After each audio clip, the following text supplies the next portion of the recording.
Hi, it's Sam Moussa here from REMAX. Real estate agents spend a lot of time in their car driving around the community. Lay down and then I'll pop up. In this series, I'll be talking all things real estate with many special guests. Let's go for a ride. What about a condo? Like, what are some things to consider, like condo house? So there's a lot of things to consider if you're going to buy a condo. I always tell clients that, condos are for a certain reason. If you're, at an age where you're going to be traveling quite a bit, condos are perfect because you can lock the door. You don't have to worry about a roof. You don't have to worry about windows. You don't have to worry about water, that kind of stuff. And there's somebody there on site if a problem does happen and you're away.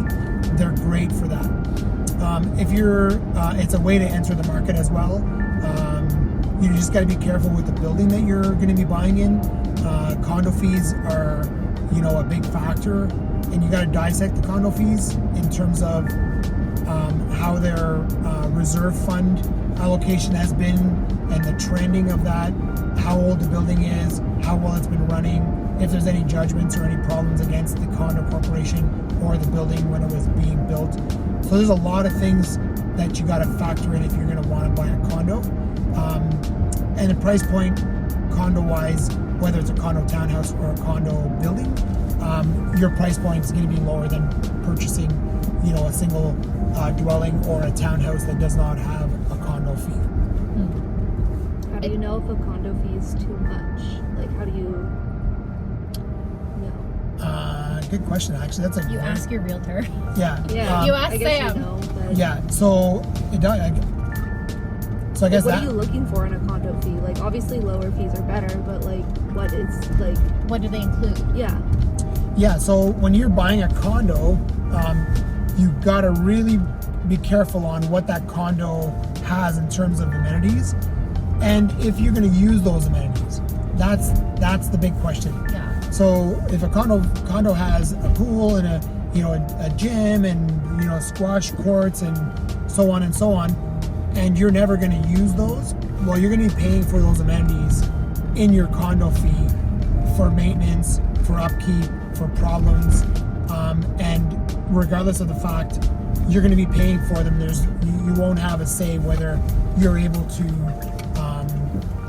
you're not able to, change your condo fee because you don't use the amenities. So the first thing is what are you using in terms of the amenities, and most importantly to me, when I look at a condo, is making sure that the condo, how old the condo is, and the track record of the condo in terms of how it's performed over the years. So the older the building, you are going to have a little bit of a higher fee, but at the same time, you're going to have, the track record of the building and knowing how well it's performed over the years. And a typical condo that's done very well and managed very well typically will increase on the inflation rate of the year, what the index is per year.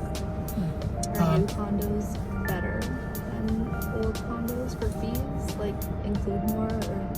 Yeah, so a new condo versus an older building.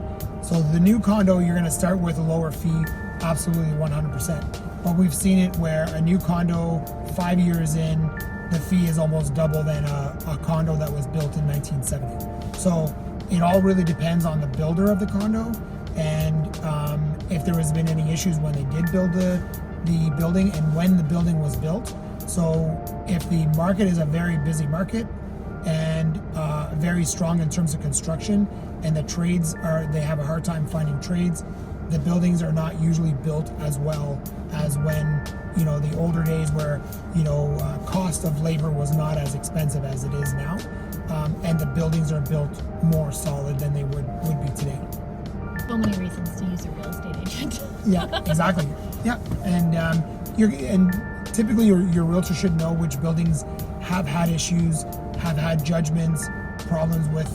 There's many buildings that have lawsuits.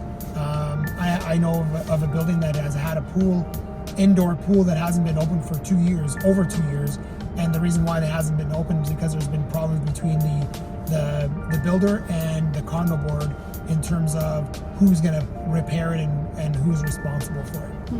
And then you're in the building, living in the building and wanting to swim in the pool that you're paying for, and there's no pool, but you're paying for it. So what's a condo board? So the condo board would be formed when the building is finalized and it's built and they have occupancy.